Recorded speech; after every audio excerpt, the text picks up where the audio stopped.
Welcome to Shooting Straight with A1F.com. I'm Frank Miniter, the editor-in-chief of America's First Freedom. Today we have the great honor to speak with Kevin Sorbo, an actor you no doubt remember from roles like Hercules and a lot of commercials and a lot of major films.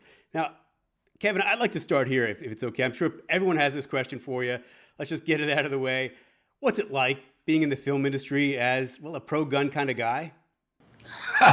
Well, Hollywood loves me, as you can imagine. So it was probably about 11, 12 years ago, I became a little more vocal. I got tired of all the stuff I was hearing in the movie sets and television sets, and I started challenging people with their labels, because they love their labels. You know, you're a racist, you're a homophobe, nothing ever backs it up. You're a Nazi. I love that. They're the ones who believe in socialism, and Nazi stands for National Socialist.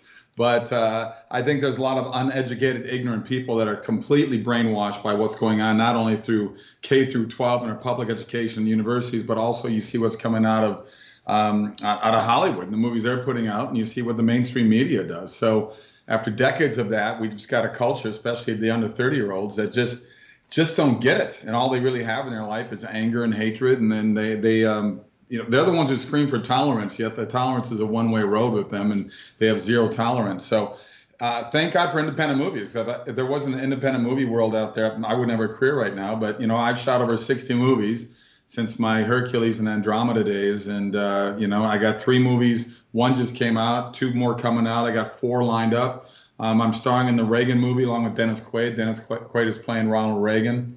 I'm playing his pastor. And, if like I said, if it wasn't for the independent world, I wouldn't have a career. But thank God people still want to see movies that I do that have a positive message about hope and love and faith and redemption, instead of all the negative, violent things that they keep putting out in television movies today. Right, I'm a huge fan. It's why I find it so amazing that you have these positions. Given that, I know you're not the only one in Hollywood who understands the right to bear arms, what that means. Other conversations with people that you find that quietly whispering in the shadows back there in Hollywood, or is it pretty much just kept out? No question. There's a lot of people just too afraid to do it. I mean, like I said, my agent and manager kicked me out about 10 years ago and said, we can't work with you. And I was like, why? It's weird because I don't have that sort of anger or hate towards people that have a different point of view, different religious point of view, different political point of view, whatever it may be. Let's have a discussion about it, right now, what's the big thing going on now? We got 2 things now that's crazy. It's racist to sit there and ask somebody for a driver's license to vote or any kind of ID. None of that makes any sense to any of us who have common sense, logic at all. It makes 0 sense. So that means if a 16-year-old African American goes in to buy a case of beer, he shouldn't be asked for an ID because that's racist. Really? I mean, this is the stupidest thing. I saw somebody who went into Harlem and he interviewed probably about 50 people in the African American community and said, excuse me, but do you have identification? Every one of them said, yeah.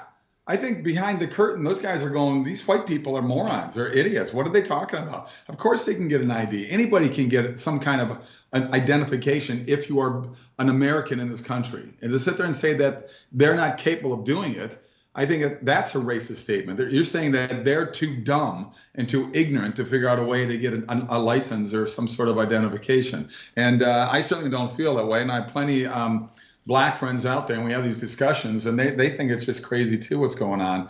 But like I said, it's an interesting road that I'm on right now, and thank God it's still out there that I'm able to make movies. The hardest thing for us to do, of course, is raise money in the independent world. I do $3 to $5 million budgets. That sounds like a lot. That's catering on Pirates of the Caribbean. Those are $300 million movies. But I'm still plugging along. I got 4 movies lined up, so knock on wood, I can't wait to see your interview with John Lennox. I'm sorry I haven't bought it yet. It looks fantastic. I'm a massive fan of his. How did you find him? Well, I did a movie called God's Not Dead. This little independent movie was shot for $2 million. It made $140 million. I mean, it's insane what this movie did. And in that movie, I played this atheist college professor. I say that's redundant. I should just say college professor. But anyway, I torment this kid, this freshman in my class who believes in God. And he ends up quoting in a series of debates we have in front of the rest of the students some of John Lennox's statements. And so the John Lennox team approached me and said, hey, why don't we do an interview with John Lennox? John Lennox is a retired math professor from Oxford University. And he has debated all the great atheists of the world, like Dawkins and Hitchens and Singer. And it's a semi-autobiographical look at his life, but it's also through proving God in a world of science. We shot 3 weeks in Oxford, England, and 2 weeks in Israel. And it's called Against the Tide. Go to againstthetide.movie to get information on how to get it the streaming or how to pick up the DVD, or go to kevinsorbo.net if you want an autographed copy from me. But it's wonderful. I call it Apologetics for Dummies. It's a great way to defend your faith in the ever-increasing secular world, and I think people will find it incredibly educational. Okay, now let's step back a second. I have a bigger question for you. Okay. I work for the National Rifle Association, and I'm thinking about there are tens of millions of new gun owners out there today. Last year and this year, gun sales are through the roof. More people are embracing this freedom. But it doesn't seem like we're able to completely break through the mainstream media's or censorship of us and who we are. And they tend to put us down and put us in a poor light, a very dishonest light. How do we break through that? Is there a feature film that could? Is there some other way? What are we doing wrong? I think there's a film that probably be, if you do it in a smart way to do it. But once again, we're battling against the mainstream media. And 95% of them are about as far left as you can get. They're not hiding their socialist agenda anymore. They never really hiding it, but now they're so open about it and so brazen about it. So how do you break it down? I don't know. I mean, here's the weird thing. And I wouldn't wish this on people, but those people that are against gun violence, if they ever come up against violence and somebody saves them, that is a pro Second Amendment person, I think they might change their tune a little bit. A lot of times it's just like, get your shoes and, try another put your life in those set of shoes instead of the set of shoes you're living in to get that point of view. And I remember passing in a neighborhood years ago, and a guy had a huge sign out in his front yard. He says, "I'm pro Second Amendment. I got plenty of ammunition." My neighbor, however, is not. So if you plan on robbing a house, mine wouldn't be the one to come to. And I'm sure that those guys have had some contentious arguments to make him put up that sign. But he's not wrong. Because if you think calling 911 is going to get the cops to your house in time to save your family, you're completely wrong. And as well as everybody that's part of the NRA, the Second Amendment was brilliant by our forefathers. That was put in there, not to sit there and worry just about hunting or whatever it may be, but it was to protect us against the tyrannical government such as ours is turned into right now. That's the reason that's in there. And every government's that taken away the weapons from their people in their country, from Hitler to Pol Pot to Stalin and Lenin to all those guys. And what's that crazy dude up in North Korea? What has happened to those people in that country?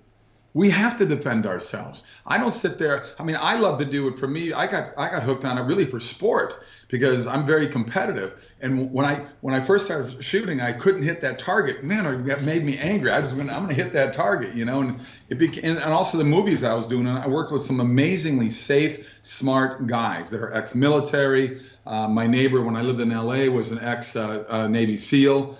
And he helped show my kids. My two boys, they're 19 and 17, are amazing shots. Amazing shots. The other day, we're at a friend's ranch out here, and 175 meters away, my 19-year-old boy hit that sign 7 times in a row. And it was a sign no bigger than a stop sign, 175 meters away. I was pretty impressed. So they're into riflery. Shotguns too, or? We got a good mixture of everything. We got handguns, shotguns, we got ARs, we got pretty much everything. I've got another one I'm gonna go pick up here pretty soon. Trust me, we're loaded up, and a friend of mine's got a good contact for bullets, and he just came down and stocked us up pretty well. So we're feeling good about it. And also where I live, it's legal to shoot here. We're in horse country out here. And every house has one angle where they can shoot where it's nobody else is in danger. And for us, we got a lake, but we're building a berm right now. So we'll have a gun range right here on our property. Oh, wow. That matures people. They go through the NRA rules of gun safety. They grow. They find that it empowers them, women and men. They find out they can shoot. They find out, wait a second, I can actually control this. And they go out there and they just grow. It's so good that you're doing that. You know what's interesting is to find out, like when I'm on a movie set, you got all these movie stars that come out when violence happens. There's crazy people out there. I totally get it. And I totally get people's concern with these shootings that are going on. But a lot of these shootings, almost all of them take place in gun-free zones, right? I mean, these guys, they know that if I go in there, I'm not going to get shot back at. But I know in plenty of places where shootings have happened where they're not in a gun-free zone and they don't last very long, those guys. And the reality is we need that safety in this country to protect people against the nut jobs that are out there. And they're few and far between, but they certainly are out there. But what I find interesting is when these gun violence things happen, Hollywood comes out with commercials saying, we got to stop this, we got to do this, and these are the exact same people that are in their movies are killing 100 people in every action movie that they do. So the hypocrisy is ridiculous to me. If they really want to get rid of guns, then they should stop doing action movies that have guns.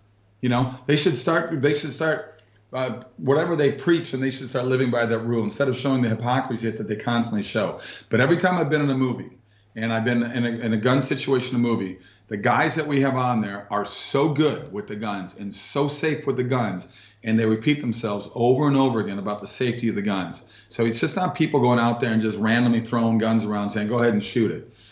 So I think a lot of people need to get educated about that side as well. But it's so easy to jump on that bandwagon, especially the people on the left that are always looking for anything that people on the right believe in. They just want to attack over and over again. But this is the same people on the left that have no problem killing babies, right? No problem with that. 65 million babies killed since 1973, Roe v. Wade. But that's okay with them. I mean, it's pretty pathetic. Wow. Now, that ideology. This transitions, well, let me talk about one of your tweets. You said, instead of banning guns, let's go to the source of the problem, ban crime. Of course, being a little sarcastic.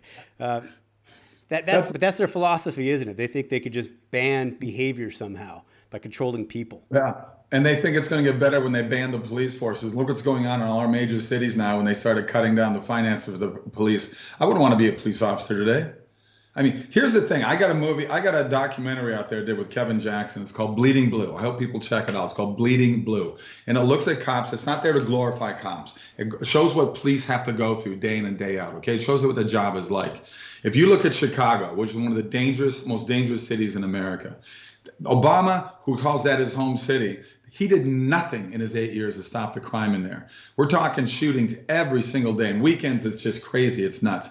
The latest figure I had out from 4 years ago, in 2017, there were over 4,100 shootings, 4,100 shootings. So what's that? 10, 12 a day, 12, 13 a day, every single day. How many involved police officers? Well, I'll tell you how many. Less than 1%. 99.2% involved civilian on civilian, and mostly black on black. But why isn't the press talking about that? What do they talk about? They talk about that 0.80%. That's what they talk, less than 1%. That's what they focus on. It's incredible what's going on. And they have the strictest gun laws in America, in Chicago. But who's got all the guns? You think the bad guys are going to turn in their guns? If you make you and I and everybody else that are good citizens turn in their guns? Yeah, I can just see them sitting around. Oh man, we got to turn our weapons in. What a bummer, Give me a break. It's once again, it's the blind leading the blind and the crazies leading the crazies. No, when they see a place like Chicago, because they do bring it up, they point out to where it's free outside of Chicago and cities like that, and they say the problem is because people are free outside, and so they're arming somehow without any proof, because that's not what's happening. They're somehow arming these gang members. Not true at all. They can get guns. They're using trucks as weapons. I mean, maybe we should ban cars. I mean, I think worldwide 1.7 million people a year die in car accidents. 1.7 million. Well, wow, we should ban cars. I mean, it's where does it end? It's just you could sit there and look at this all day long at this kind of stuff. But we just keep fighting the good fight. Now, I've gone into the field with ATF agents talking about where they're getting illegal guns. And they said it's only about $200 over store value for street value on a typical firearm. Sometimes it's actually less. It's cheap. It's easy. Most of them are stolen guns. It's a very fluid market. There's over 400 million guns in this country. You're not going to stop it by controlling the guns. You got to stop the bad guys. Yeah. And what are we doing right now? Open borders. We're letting anybody come on in. More people came across the border in the first quarter of this year than the whole 4 years that Trump was president. And you got two new people in the office there, our resident in chief and the crazy vice president that he put that 97% of Democrats didn't want her as president when she was running in the Democratic primary, telling us that there's nothing to worry about down the border. It's unbelievable that this country's turning into the country it's turning into. It's very sad. Our forefathers are flipping over in their graves. Well, you also put your finger on it when you tweeted, "Why haven't we banned rocks yet? Didn't Cain use one to kill Abel?" Right. Well, my Facebook took me down because I was posting stuff about COVID, and they weren't. It was like, hey, look what this doctor says about a mask wearing, or look what this doctor says about what we need to be taking to save ourselves from COVID. COVID's real. I totally know it's real, but we need to protect the people mostly that are elderly and have pre-existing conditions, because the vast majority of people that have died from COVID are 80.5 years of age. And I haven't seen my mom in a year now because she's 89 and she has pre-existing conditions. I respect the fact that she's got to, save herself and protect herself. It sucks, but it's reality. So I've been posting. So Facebook took me down because I posted truth. God forbid you do that. I don't know why Zuckerberg, going to the First Amendment, has more power over the First Amendment than our government does. But we'll be coming after Zuckerberg. Trust me. You'll see a lot of stuff happening in the next 6 months. But as far as what they're trying to do now with the Second Amendment, the battle is still on there for you and I to keep fighting the good fight, and I believe we will. This stuff won't happen overnight, what they want, but they will. If we keep giving them an inch, they're going to keep grabbing those inches from us, and we need to keep pushing back. Right, tech censorship is massively affected Second Amendment issues, gun rights in every state and across the country. They've censored gun owners who have a YouTube channel or on Facebook or on Twitter. Do you see any hope of that? I know you recommend Parler and a few other sites. Do you see any hope of that changing? Is the market going to come to bear and change this, or are we going to be stuck like this for a while? I think the battle's always going to be there. I just think that we got to keep fighting back. It's like I said, we can't give up this fight, and we can't let them win the stupid little battles that they're trying to wage against us. But I want to go back to Twitter real quick. The reason I'm posting the sarcasm on Twitter is really just a fun way to go after the idiots that are out there right now. So Twitter, every time I post something, there's always like, I'm getting trolled by these guys that have nothing better to do with their lives. I'm sure they're being paid by Soros or something like that to try to get me off Twitter now. But I'm not putting anything on Twitter that is as, you really can't talk about anything pro-life or COVID or voter fraud, because there certainly wasn't any voter fraud, was there? Wink, wink. But anyway, I on Twitter, I'm just posting out really stuff that's just the obvious. I hope people go to K Sorbs and follow me out there. You mentioned Parler. I'm on Parler, but I'm also on Clout Hub. Clout Hub is a great place to go. I have a lot of Clout Hub. And another place to go is Free Space. Free Space is good. You can post whatever you want on there. You will not be taken down.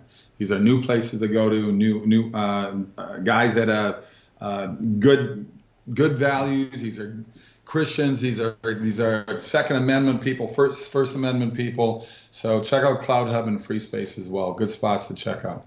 Right. They don't have to be conservatives. They don't have to be even pro-gun. They just have to not cancel us. Let's have a conversation. Yeah, exactly. Let's have the conversation. But all they have is their anger. I mean, I get some people coming up to me and I go, do we have to yell at each other about this? Can't we just talk about it? But I really think a lot of these people are very, very unhappy people in their lives. I really do. These are people that don't probably like their jobs if they have a job. They don't like the fact they don't have a job, maybe. They don't like their relationships. They don't like who they see in the mirror every morning. I think these are people that feel their anger directed towards you and me and make them feel better about themselves. In reality, it just drops them in a deeper, dark hole. Their hatred towards me doesn't bother me whatsoever. I could care less. I've got plenty of stuff going on in my own life that's a positive. I don't care about negative people in my life. Is that what you tell your kids, especially as your kids go on social media? Oh, yeah, they're smart. My kids are smart. We're homeschoolers for 11 years now. My wife's a homeschool advocate. She does a lot of speaking and homeschooling. So my kids are smart as a whip, and they know where they want to be. They know where they want to go. They're not going to go to college. My 17-year-old probably will, but for engineering only. We're going to put them to a good, like maybe Liberty University or someplace like that. But my other two kids, they're not going to go to college. I mean, I went to college, but I dropped out by my senior year, and I did all right. But I kind of laugh at everybody says that how important education is when teachers today are so opposite what they were when you and I were there. I don't remember any high school or college teachers telling me how to vote or how to live my life or to not believe in God. I never had that at all. If I took a business class, they taught business. If I took a math class, they taught math. Today's world is insane, and these university teachers are just nut jobs. I went to a military academy, and I only knew one teacher, an English professor, who tried that. She was politely kind of pushed pretty hard by a bunch of free-thinking students. And Wow. it's amazing. I go to universities now, and my wife's a professor at an esteemed university that I won't name, get her in any trouble. But I go to these universities, and I see the students, and I meet the professors, and I see the speakers, and I can't believe the conformity. And I went to a military academy, and I can't believe the conformity that I see on these liberal campuses. Wow, I know. Look what's happened. I don't, it's just kind of snuck up on us and exploded over the last 10, 12 years. And this is the world we're living in. And we live in a cancel culture where people can lose their jobs by saying something that somebody doesn't like. And they can make up stuff about you or me. They can say anything. And we're now guilty until we're proven innocent. I mean, it's all upside down, and it's crazy. And who are these people that are these woke people? Who are these people that decide what you say is wrong? I'm sarcastic about that too. I said, we need these people, these perfect human beings who've never done anything wrong in their lives, to write a book or a mini series of some kind of documentary to show how you and I can be better human beings and better people. Because the people on the left, they care so much more than you and I do. They have so many more feelings than you and I do. It's crazy. Well, I am surprised at the amount of young people I speak to that think it's pretty cool, the Second Amendment, and to pick up their gun rights and empower themselves. And I talk to them about it. I've taken them to the range and gone through that. And I see this undercurrent building that's out there. I'm hoping you're going to make a film, Kevin. It would be fantastic if you'll take on this issue. Well, I think people are waking up too. I think there's a tipping point happening right now in our country. And which way do we want to go? And I think people realize, even these young liberals, these under 30 group, I think they got to know that the media is just nuts. And then you watch these people on CNN and MSNBC, and you listen to the stuff they say, and the anger that they promote, and the violence that they promote. I think it's becoming more than obvious to these people. And I think they're getting now to a place, okay, enough is enough. We got to move on. Because my kids are that way, and the kids that I meet through them, what Charlie Kirk is doing out there. I mean, there's a lot of good, strong voices out there that a lot of kids are saying, this is just insanity, what's happening to America. Now, we talked about it a little bit, but let's go through it again. What are you doing now? Where can people find you? What films do you have coming out? What's up? A movie that came out about 3 weeks ago called The Girl Who Believed in Miracles, A Girl Who Believes in Miracles.com. Yeah, that's been in theaters now. We're on our 4th week starting now. I hope people check that out. I got another movie called One Nation Under God. It's a high school drama, and it's about putting that phrase back into our Pledge of Allegiance. And another one that I directed called Miracle in East Texas, true story set in 1930 in the heart of the Depression. It's myself. I directed it, acted it along with Lou Gossett Jr. and John Ratzenberger. People remember John from Cliff Cheers. He was the postman on Cheers, and he's the voice in every Pixar movie. John's great in this movie. I'm in the Ronald Reagan movie. Dennis Quaid's playing Reagan. I'm playing his pastor in it. I've got another one called Left Behind. If people know the Left Behind books, they were written by Tim LaHaye and Jerry Jenkins. They sold 80 million copies. They've done 2 movies already. It's been 8 years since the last one. I'm taking over the role that Nicolas Cage was in the second one. I'm directing that one as well, and that's just called Left Behind, the next chapter. I've got an action drama called Used Mercs. It's a pretty funny action comedy. There'll be guns in it. It's an action comedy about 2 mercenaries. I'm playing one of them that decide to get out of the business, and they open a used car shop of Mercury. So it's Used Mercs. And we're still being tracked down by people. I've got 2 TV series I shot the pilots for, so we're crossing fingers on that. And just plugging away. I got the Sorbo Family Film Studios. People can go to sorbofamilyfilmstudios.com, or they can go to kevinsorbo.net and find out information about what's happening. Well, it's good to hear you have some beach time or something. You're not doing that much at all. Well, I get up early in the morning. I get my 18 holes of golfing every morning when I'm not working. So I get that done. I golf in about an hour, 45 minutes. I'm a good golfer, and I'm fast. So I definitely got that in. Well, thank you, Kevin. Thanks for coming here. My pleasure, and hope to get to some of those NRA events soon.